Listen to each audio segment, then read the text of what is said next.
सत्संगाला करोडो सत्संग प्रेमी अदृश्य शक्ती इथे आलेली आहे, हे विसरू नका. पटलं का? अदृश्य शक्ती आलेली आहे आणि त्या अदृश्य शक्तीचा तानाजी भावलाही आशीर्वाद आहे आणि ज्यांनी हे स्मृती दिन करून राहिले आहेत त्यांनाही आशीर्वाद आहे आणि जे या सत्संगामध्ये उपस्थित आहेत त्यांनाही आशीर्वाद आहे. पण ती कुठे झाली आहे.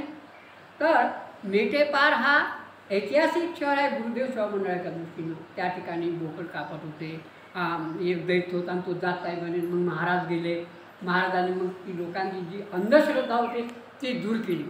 म्हणजे मेटेपार हा इतिहास आहे आणि त्या इतिहासामध्ये गाजलेल्या म्हणजे गुरुदेव सेवा मंडळाच्या इतिहासामध्ये गाजलेल्या व्यक्तीनं इथे यावं आणि त्यावेळेस पूज्य दादासुद्धा असावे आणि दादांनी म्हणावं. दादांना कळलं, दादा पूज्य दादा हे ज्ञानी होते.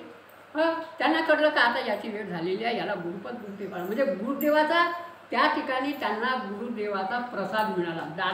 दादाने इथे त्यांना पाठवणं नाही तर म्हणले असलं ठीक आहे बा म्हणले असते, पण दादाने इथे त्यांना पाठवलं. म्हणे गुरुपद गुंफेत न्या म्हणजे त्यांच्यावर गुरुदेवाची कृपा झाली. तानाजी भाऊवर गुरुदेवाची कृपा झाली, हे लक्षात घ्या. दुसरी महत्त्वाची गोष्ट म्हणजे नन्नावरे परिवार मेटेपारचाच नाही तर हे किरमटी मेंढा आहे ना आणि ते सध्या त्या चिंदी चक्र राहतात त्यांचा परिवार. त्या तुकारामजी नन्नावरेंनी सतत 12 वर्ष पूज्य दादांना तळघरात असताना डब्बा पाठवतो. दर सोमवारी काय हो, पाऊस येवो थंडी राहो काही हो, पण तो डब्बा काही चुकत नव्हता. इतकं काय म्हणजे नन्नावरे वंशामध्ये गुरुसेवा कशी करायचा याचा DNA पक्का फिट झालेला आहे. समजले का? आणि असा DNA प्रत्येकाने निर्माण करण्याचा प्रयत्न करावा. ठीक आहे. आता मी या भजनाचं मी तुम्हाला थोडक्यामध्ये रहस्य सांगते. हां, पटलं का? सांगू का नको सांगू? मला आवडेल तर सांगू. सांगा. सत्संग सांगासाठीच आहे. तो काय मरणा हक्का बाना. जो जीव जन्माला येतो प्रत्येक तो मरणार. कोणी मग तो कीटक असो, पशु असो, पक्षी असो, माणूस असो, कोणी असो, तो मरणार. हक्का बाना आहे. परंतु माणसाला का वाटते किंवा प्रत्येक जीवाला वाटते जन्माला आल्यानंतर मी मेलो नाही पाहिजे. त्याला वाटते का मी अमर आहे. आध्यात्मिक दृष्टीने प्रत्येक जीव जंतू हे अमर आहे, परंतु शरीराने अमर आहे का? नाही. आणि म्हणून भगवद्गीतेत भगवंतांनी सांगितलं असोच्चानन प्रज्ञा वादांत भासते गतासून अगतासूंत नानू शोचंती पंडित. पंडित कुणाला म्हणतात का? जो जिवंत आहे त्याच्याविषयी शोक करत नाही आणि मेलेल्याविषयी शोक करत नाही. या एका श्लोकावरून पूर्ण 700 श्लोकाची भगवद्गीता तयार झाली आहे. तो अर्जुन का झाला होता? मोहग्रस्त झाला होता. म्हणे माझे हे सगळे सोयरे म्हणे मामा भाषा काका चुका हे सर्व मरतील म्हणे, मी काही युद्ध करत नाही म्हणे. मग भगवंतांनी त्याला उपदेश असोच्चानन वसोचन प्रज्ञा वादांश भासते गतासून गतासूंत नानू सगळं. अरे तू किती पागलपणा करून राहिला म्हणे. अरे याच्या पहिले ते नव्हते का किंवा मी नव्हतो का, तू नव्हता, आपण सर्वच होतो, हे अज्ञानामुळे आहे म्हणे. अशा प्रकारे त्याला भगवंतांनी अर्जुनाला काय दिली? ज्ञान दिलं. तर मरणा हक्का बाना आहे. विषय कोणता आहे का प्रत्येक जीवाला येते का मी अनंत काळ जगलो पाहिजे, पण जगता येत नाही. निसर्गाचा नियम आहे, परमेश्वराचा नियम आहे का जन्म झाला मृत्यू होणार. आता समजा देव किती हुशार आहे, किती होता. एक कथा आहे लहानची. एक प्रवासी होता. उन्हाळ्याचे भयंकर दिवस होते. तर चालता एक वडाचा झाड आला. त्याला वाटलं आपण थकलो बा, त्या वड्याच्या झाडाखाली झोपावं. झोपला बिचाराचा. झोपता का झालं, त्याच्या नाकावर त्या वड्याची ते बोंडरी असते ना, काय म्हणतात तिला? बोंडूक ते पडलं. तर त्याच्या पहिले त्याने विचार केला नव्हता का देव किती बेटा म्हणे हे आहे म्हणे, एवढा मोठा झाड आणि एवढंसाच बोंडूक करते म्हणे. एवढा मोठा झाड वटवृक्ष वडाच्या वेळेस तुम्हाला माहीतच आहे प्रदक्षिणा मारला तुम्ही तर वडा झाड म्हणे एवढं हा किती म्हणे देव म्हणे शहाणा एवढा शहाणा देव कसा एवढा मूर्खपणा केला म्हणे आणि झोपून गेला त्या विचारात तो झोपला बरं देवाने म्हणलं तो किती शहाणा आहे देवावर टीका केली मग तो मस्त गाढ झोपेत होता तर नेमकं त्याच्या नाकाच्या शेंड्यावर त्याने ते बोलून पडल्याबरोबर त्याला एकदम ठेवाला आणि त्यानं जो विचार केला होता का देवाला म्हटलं होता का देव किती शहाण आहे म्हणून अरे म्हणे देव खरोखरच शहाण आहे जर तो काम कोहळ्यासारखा जर असता फळ आणि त्याच्या नाकावर जर पडला असता तर काय परिस्थिती झाली असती त्याचा नाकाला वेळ पडली तर तो मेला म्हणजे या जगामध्ये ईश्वरी शक्ती सर्वात शहाणी आहे आपण कितीही म्हणू मी शहाण आहे आपण शहाणे नाही म्हणून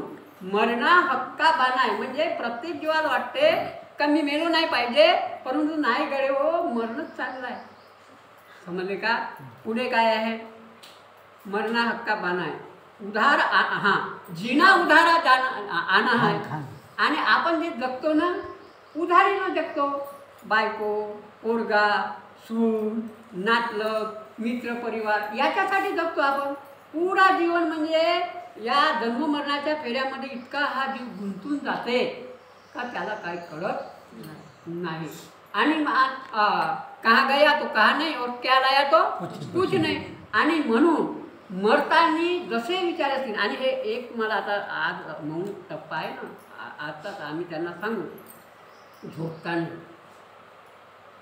झोपतानी लक्षात ठेवा हृदयात लक्षात ठेवा लघु ही झोप आहे ना ही आपला दररोजचा मरण आहे समजले का निद्रेची आदियंती दिवस रात्रीच्या संधी प्रती आणि भोजन समय जे संस्कार होती ते बनती दृढ संस्कार मग निद्रेच्या वेळेस कोणते संस्कार घ्यायचे झोपताना असाच नाही झोपायचा आपला आज मी त्या ध्यानाच्या याच्यात थोडा सांगितलं होतं नाही का झोपताना कसं नाही झोपायचं कसं झोपायचं शांत बसायचं ध्यान करून बसायचं आणि ध्यान करता करता झोपून जायचं हे भगवंता तुझ्या कृपेमुळे मला हा जीवन मिळालेला आहे हा जीवन तुझ्याच श्रीचरणी अर्पण व्हावा अशा शुद्ध संकल्पाने जर दररोज एकच दिवस नाही बरं का स्वयंभू ते सांगितले म्हणून नाही किंवा ऐकले मग पुस्तकात ऐकले म्हणून नाही दररोज आपल्या मनावर हा संस्कार ठेवा तानाजी भावना दररोज संस्कार केला मी अप्रत्यक्षपणे सांगतो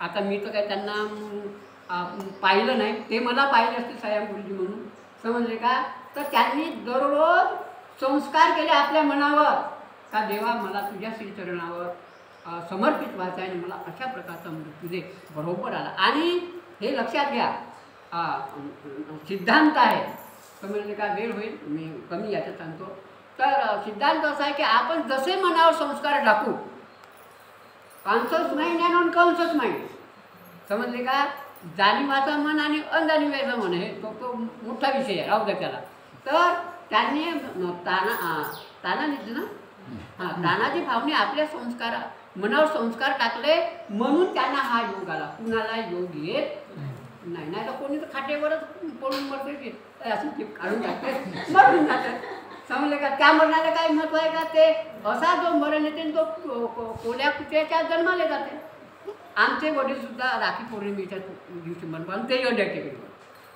तेव्हा दादांना दिल्लीला जायचं होतं दादा आले आमच्या आम्ही त्या कुटुंबाचे आता साहेब गुरुजी म्हणे आपल्या वडिलाकडे लक्ष ठेवा म्हणे आणि आमच्या वडिलाचं मरणसुद्धा इतका सुंदर झाला नामस्मरण सुरू आहे भगवद्गीता सुरू आहे भगवद्गीता नामस्मरणाच्या गजरामध्ये आमचे वडील मरण पावले एवढं म्हणजे तर पुढे मेरा अमीर मारा मरते देखे उनका नहीं ठिकाना सारेच मरते अमीरही मरते गरीबही मरते हाटकाही मरते सर्वच मरते उनका नाही ठिकाणा बडे बडे या अवलिया जरी असले विधेयी अवस्थे म्हणून अवलिया असले तरी त्यालाही जात लागते साधूलाही जा लागते संतालाही जा लागते राजालाही जा लागते फकीराला सर्वालाही जा लागते म्हणून हा जो सिद्धांत आहे मरणाचा सिद्धांत हा समजून घेणं अत्यंत असं, आणि जो समजते ना तो याच जन्मी याच देही याच डोळा त्याचा तरुणोपाय होतो. त्यावर जन्म मरणाच्या फेऱ्यामध्ये लटकत नाही. काय त्याला हा महाराजांनी हे जे सिद्धांत सांगितलं आहे मरणा हक्का बाणायनं, हे याचं रहस्य जर त्याला कळलं तर तो याच जन्मी याच देही ना याच डोळा तो मुक्त होते. याच जन्मी याच देही याच डोळा तानाजी भाऊ मुक्त झाले. हे गॅरंटी आहे, 100% गॅरंटी आहे. समजले का? झाला कहता तुकड्या वही जीते है तो जीते जी मर जाते. हा अखेरचा वाक्य अत्यंत महत्त्वाचं आहे. तुकड्या कहता तुकड्या वही जीते है, अरे ते जिवंत असतात. कोण जिवंत असतात? जो जिते जी मर जाते. जेव्हा भगतसिंगाला फाशी दिली, अरे मी माझ्या देशासाठी मरत आहे. सुखदेवाला म्हणलं अरे मी माझ्या देशासाठी मरत आहे. आणि त्या सुखदेव भगतसिंगांनी एक राजगुरू म्हणे माझ्या देशासाठी मरत आहे. म्हणजे त्यांना मरणाची भीती नव्हती. त्यांना मरणाची भीती होती का? नव्हती. आमच्या जीवनामध्ये प्रसंग आला, ट्रॅक्टर आला म्हणे आम्ही नेतो म्हणलं का खबरदार लागलं नेलं असतं म्हणलं आम्ही काही मरणार. तुकाराम दादाचे शिष्य म्हणलं का लेचे पेचे आहेत का आम्ही मरणारा भेटतो का म्हणलं खबरदार म्हणलं तो नेशील तर माझ्या अंगावर म्हणून ट्रॅक्टर फिरव म्हणलं त्या ठोकलो लेखा ट्रॅक्टर खाली. सारे लोक म्हणजे अचंबा करत होते.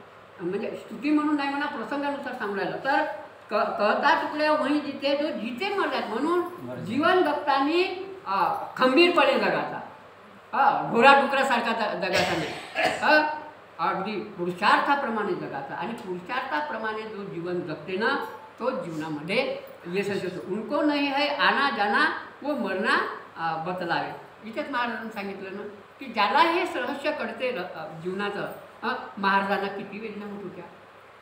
ते जेव्हा आजारी होते त्यांना किती वेदना होत्या, पण ते वेदना त्यांनी सहन केल्या का? त्यांनी म्हटलं मग त्या यशवंतराव चव्हाणाला अरे म्हणे माझी एकच इच्छा आहे म्हणे गावागावात सामुदायिक प्रार्थना व्हावी. गावागावामध्ये सामुदायिक प्रार्थना. तुम्हाला सुद्धा आता इथून एक संकल्प करावा लागेल का तुमच्या परीनं जिथे कुठे जाल, प्रवासात राहा, कोण्या गावाला राहा, तानाजी भाऊचा उत्तम गती तर मिळालीच, पण तुम्हाला सुद्धा उत्तम गती मिळासाठी तुम्ही जिथे कुठे जाल तिथे सामुदायिक ध्यानाचा आणि सामुदायिक प्रार्थनेचा प्रचार करा. पटलं का? हा संकल्प. आम्ही काही तुम्हाला काही गुणदक्षिणा किंवा पैसे मागतो का? नाही. अरे महाराजांच्या विचारांचा प्रचार करणे म्हणजे जन्ममरणातून सुटणे. मग 1 करोड तू नामस्मरण कर का नको करू? 1 करोड बेलच्या शिवलिंगावर टाक का नको टाकू? परंतु महाराजांच्या विचारांचा प्रचार करणे आणि आपण आपल्या परीनं आचरण करणे हा अत्यंत महत्त्वाचा आहे.